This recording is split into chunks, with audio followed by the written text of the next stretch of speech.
tuishuhudie. Katika somo la kwanza tunayaona hayo, na ndio maana anayelelewa kusema kwamba malezi yamefaulu ni yule anayejitambua sasa yeye ni nani. Nimelelewa, nimekuwa mtawa, nalelewa, nakuwa padre, najitambua. Lakini sasa nafikia upadre, ukiona kwamba unaanza inabidi furahie wito wako ule ambao Mungu amekuitia, kila mara umenuna tu. Sasa hizi inabidi utumikie kumenuna tu, inabidi tufanye kitu hiki, umenuna tu. Sasa hiyo ndio yako ya nini? Somo la kwanza linatuonyesha haya, namna Nabii Isaya alivyoitwa.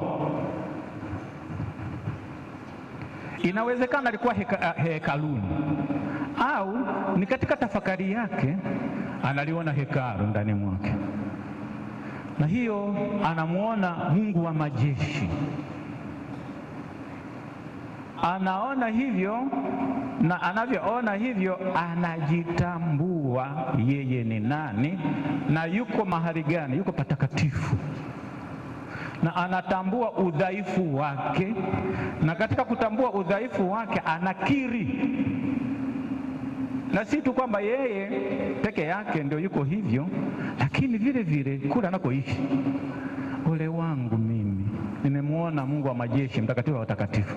Anaposikiliza wale maserafi wanaitikia mtakatifu, mtakatifu, mtakatifu. Anapoona moshi umejaa, anapoona Mungu wa majeshi amekaa kwenye kiti cha enzi, anajiona udhaifu wake. Ole wangu, nimemwona Mungu wa majeshi, nitakufa mimi. Mimi mwenye midomo michafu, naishi kati ya watu wenye midomo michafu. Anatambua hilo. Kwa kujitambua ni vizuri, na ndio maana ili uweze kufanya metanoia ya kweli hata katika safari ya wito, cha kwanza kujitambua. Mimi ni mdhambi, nina makosa 1, 2, 3, ndipo utakapoanza safari yako ya kuelekea katika ukamilifu. Lakini ukijitangaza tayari kwamba ni mtakatifu, ni vigumu wewe kupata utakatifu, kwa sababu ni kiburi, ni majivuno, na ni kukaana neema za Mungu. Sasa natambua mimi ni mdhaifu, ole wangu. Sema hivyo na kujitambua ni mdhaifu, ndio tunaona yule serafi anayempelekea ule moto wa makaa ule kugusa midomo yake, uovu wako umeondolewa. Metanoia inaanza. Si yule Isaya aliyotoka huko nje huko wenye midomo michafu. Ni Isaya ambayo umekuwa mpya na unaianza kazi unayopewa na Mungu sasa. Na ndio maana alikuwa huru, alitambua hilo. Baada ya kuondolewa udhaifu wake, ndipo anapotambua na kusikia sauti ya Mungu. Ni mtume nani aende kwa ajili yetu, kwa sababu amewezeshwa. Nitume mimi hapa kwanza, nitume mimi. Kwa hiyo ndio wito wenyewe huu, kujitambua tulivyo na kutambua kwamba kwa nguvu zetu hatuwezi. Tunahitaji neema za Mungu nituwezeshe sisi kuelekea mbele. Nitume mimi, sema mimi ni hapa, nitume mimi kwa sababu nimewezeshwa. Tunamwona vile Musa katika kitabu cha Kutoka sura ya 3 aya 5. Anaangalia, anaona malaika katika sura ya moto kwenye kichaka. Mbona kiteketei? Anaposogea, Mungu anajua kabisa huyu anasogea hapa aone.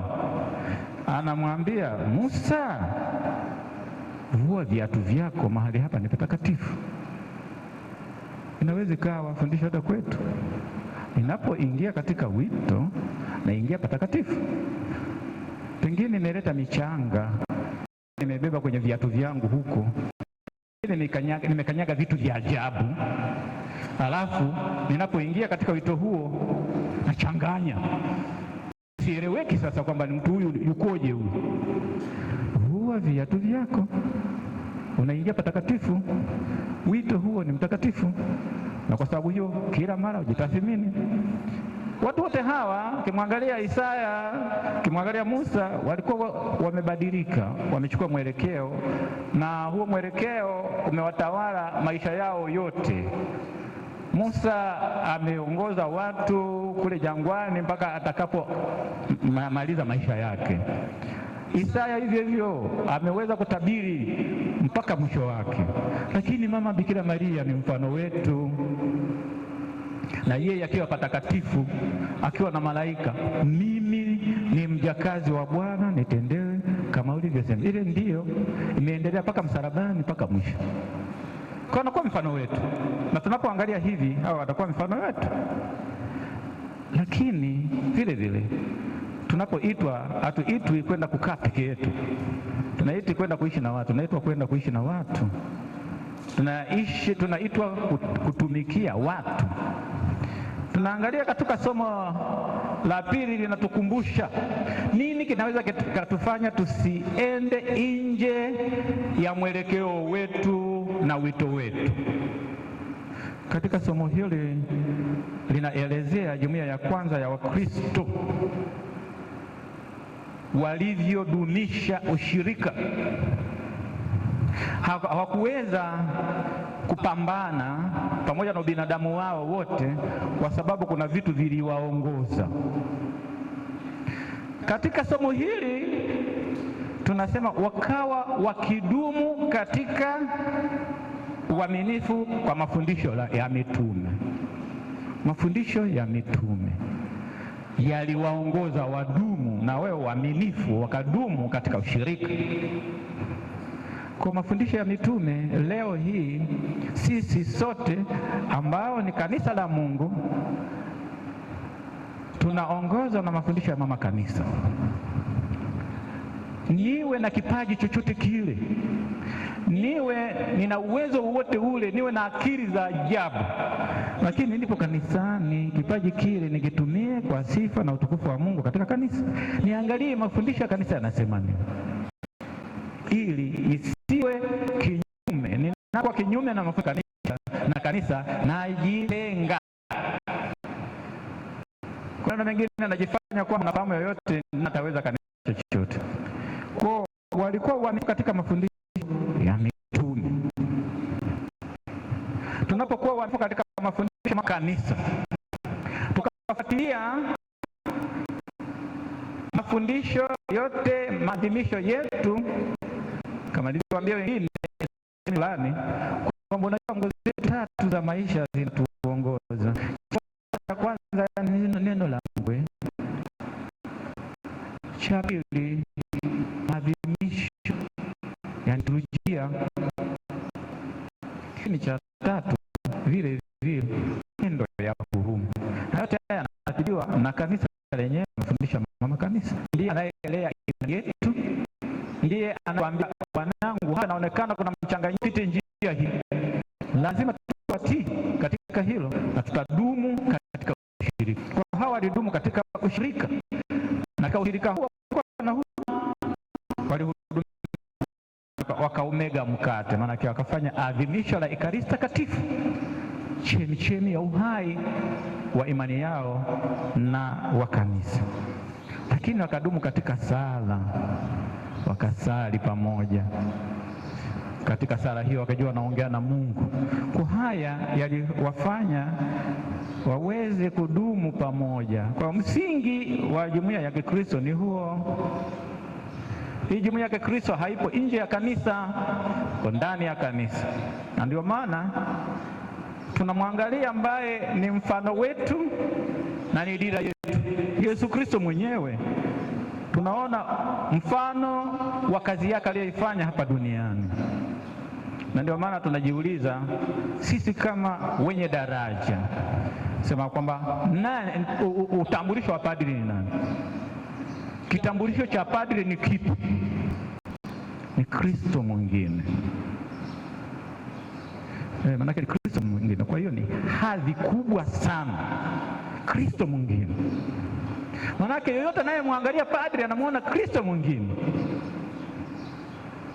Sasa padri akijivuna, sasa mimi ni Kristo mwingine, akawa na mabawa, akasema mimi ni Kristo mwingine, akawa na mabawa, amesahau kwamba ni binadamu.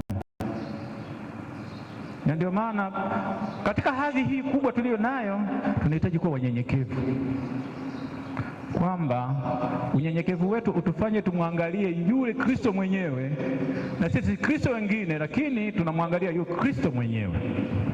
Ndipo tunaweza tukaishi vizuri katika hadhi yetu hii na katika utambulisho wetu huu. Tukienda kinyume tunapotea, na watu watatukimbia, wanasema kwamba ndio huyu, wanasema ni Kristo mwingine huyu. Nimemwona mlevi kabisa, wamembeba na toroli, wanampeleka kwenye nyumba ya mapadri. Nimemwona anajitambulisha na watu wa vijiweni. Huyu ni Kristo mwingine gani huyu? Wanakushangaa, wanasema vipi huyu? Sasa leo kuna misa, niende kwa misa ya mlevi. Leo kuna maungamo, naweza kuungama kwa yule mimi? Kwa sababu hatujaishi maisha ya kiroho ya Kristo. Kwa hiyo tunaona kabisa utambulisho wetu ni Christological oriented, tunamwangalia Yesu. Kwa hiyo ndio maana watu wamuone Yesu kweli, yule Yesu mwingine anakuja. Na ndio maana Yesu anatupa mfano namna ya kuishi sisi kama watu wenye daraja. Yeye katika Injili alitembelea miji na vijijini, miji na vijiji. Hakukaa sehemu fulani, alitembelea, alienda kuwalaki watu, kuangalia wana shida gani hawa. Alitembelea familia, na katika hilo akawafundisha. Na mafundisho yake si tu kwamba ni maneno mengi aliyotoa, maisha yake. Ndio maana leo hii mafundisho yetu tunayoyatoa sisi kama makuhani kwa waumini wetu lazima yawe maisha yetu shuhuda. Naweza nikahubiri vizuri sana, lakini mwisho wakati maisha yangu yakiwa hovyo, yanaharibu kila kitu nilichokifanya. Na kwa sababu hiyo tunapotembelea, najua kabisa hawa watu, hasa tunapoangalia ulimwengu wetu huu, ulimwengu wa ubinafsi, ulimwengu geugeu, ulimwengu sio jali watu wengine, na ulimwengu ambao umefanya watu wengi wajeruhiwe, wengi wawe katika huzuni, mahangaiko.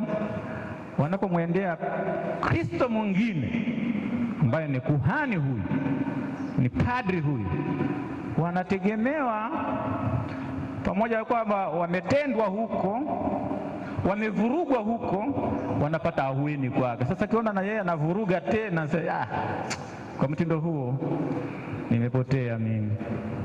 Kwa hiyo naona kwamba wanakujia wakijua wewe ni msaada, na ndio maana tunachukua muda mwingi sana kujifunza. Hawa mashemasi hawa wakiulizwa walianza lini, leo wanapata upadri, muda umepita. Ili leo tuwaite Kristo mwingine, si kwa sababu walikuwa na hesabu miaka, kwamba sasa ni kwa mwaka wa kwanza philosophy, mwaka wa pili philosophy, wa tatu philosophy, nimepata degree ya philosophy, naenda mwaka wa kwanza teolojia, wa pili, wa tatu, wa nne naenda uchungaji, nimetoka uchungaji sasa napata ushemasi. Kama alihesabu hivyo, watakuwa wajabu. Watu wanataka suluhisho ya matatizo walio nayo. Hata kama ulikuwa wa kwanza, ulikuwa unafanya wonders darasani, watu watakuuliza ulipata maksi ngapi huko darasani kwako. Hakuna.